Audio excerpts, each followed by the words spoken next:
নতুন ঘর উঠেছে, রাস্তাঘাট পাকা হয়েছে, বদলে গেছে পুরো রাষ্ট্র।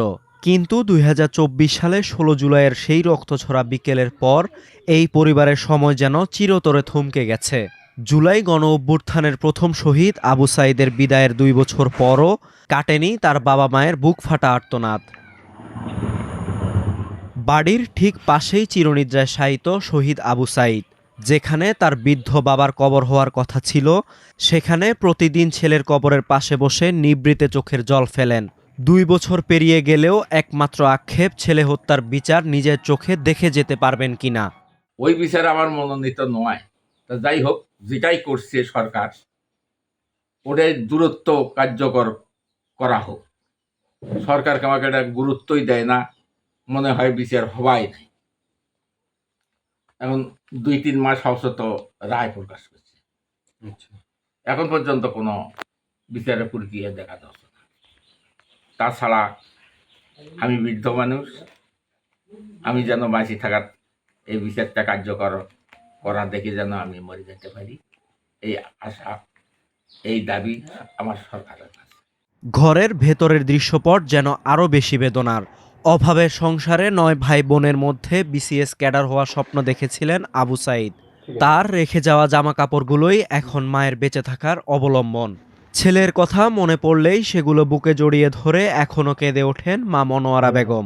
ছেলেটা অত্যন্ত ভদ্র আসলো, ছেলেটা বাইতালে সবাইকে সান্ত্বনা দেওয়াছিল, লেখাপড়া করছিল, ইংকে করে লেখাপড়া করেন, সবার ঘরে ঘরে যাচ্ছিল, সবার সাথে কথাবার্তা করেছিল।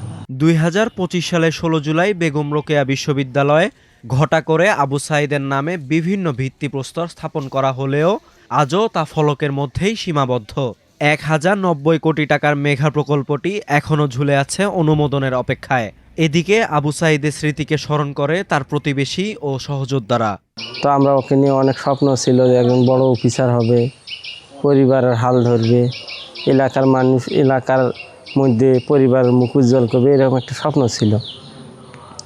তো আমরা তো আমাদের সেই উজ্জ্বল নক্ষত্র আমাদের পরিবারে তাকে হারাইছি। ১১ তারিখ তাকে যে চড়থাপ্পড় দেওয়া হয়েছে, তাকে যে গলা টিপে ধরা হয়েছে, এবং ১৫ তারিখ তার মেসে গিয়ে যে হুমকি ধামকি দেওয়া হয়েছে, যে তাকে রংপুর ছাড়তে বাধ্য করা হয়েছিল। তো এই বিষয়গুলো আমার কাছে মনে হয় যে ১৬ তারিখের তারপরে তিনি বুক চিতিয়ে দাঁড়িয়ে যাওয়ার আগে পুলিশের বেধড়ক মারপিট, এই সবগুলো বিষয় আমার কাছে মনে হয় যে তাকে পরিকল্পিতভাবে হত্যাকাণ্ড করা হয়েছে। খুব কষ্ট করে লেখাপড়া করছে, ছাত্ররা খুব ভালো ছিল, মেধাবী। বৈষম্যমুক্ত যে নতুন বাংলাদেশের স্বপ্ন বুকে নিয়ে আবু সাঈদ নিজের বুক পেতে দিয়েছিলেন বুলেটের সামনে, সেই দেশে ২ বছর পরও তার মা বাবার চোখের জল আর বিচার পাওয়ার আকুতি যেন পুরো জাতির বিবেককে নাড়া দিয়ে দেয়।